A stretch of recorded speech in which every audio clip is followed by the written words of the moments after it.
Hello and welcome to Sit Down with the Chief. We're here with editor Richard Steyer to discuss how the head of the nation's labor movement and a charter school operator who is not considered terribly friendly to unions have both renounced President Trump in the wake of the Charlottesville controversy. Richard? It's one of those things where on the one hand they took criticism for not doing it sooner, but on the other hand, what the president said made it inevitable. And what was surprising was how much grief they had been keeping inside until then. Richard Trumka had been serving on the president's manufacturing council. Eva Moskowitz is somebody who had been considered for Secretary of Education shortly after Donald Trump was elected and took herself out of the running, but had seemed to be friendly toward the president and his administration, and had demonstrations of how Success Academy works for both Ivanka Trump and the House Speaker Paul Ryan over the past few months. And what each of them said was that they simply could not stand by somebody who found moral equivalency in the behavior of neo-Nazis and other white supremacists at Charlottesville, and the people who had showed up to protest against their rally. And the president had put together a particularly stubborn defense after at one point talking about, okay, I'm going to say that the Klan and the neo-Nazis and other white supremacist groups have no business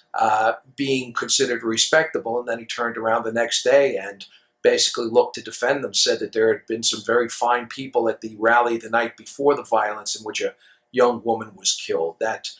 night before rally happened to feature people who were donning neo-Nazi regalia and carrying flags, the Confederate flag, as well as flags with swastikas on them, which had led a number of congressmen to say, well, how can you find anything redeeming in people who are doing things like that? Trumka, when he left, said that it was something where he felt that the Manufacturing Council had been ineffective and that it had never actually had any meetings, and that he thought that it was largely a subterfuge to be able to deregulate industry. Eva Moskowitz, when she said that she'd had enough with Trump, talked about his attitude, but also said that she had disagreed with him on most policies that she hadn't wanted to publicize until then, on everything from LGBT rights to climate change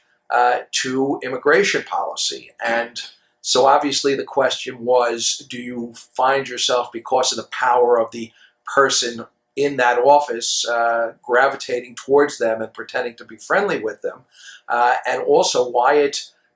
took them so long when, in fact, there were corporate leaders who had left because Trump simply didn't say enough that they felt he should have on the first day of the violence, led by Ken Frazier, the CEO of Merck, who, after criticizing Trump and talking about racial insensitivity, was the subject of tweets by the president in which he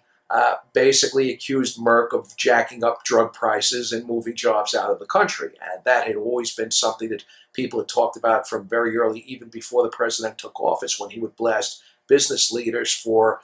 not doing things that would support his public pronouncements. People would say, why would you want to take him on when he is going to shame you and potentially hurt your stock price? I guess at this point, the intimidation factor is losing some steam, simply because if people have to worry about being criticized by Trump or criticized for shelving their consciences, that they can live with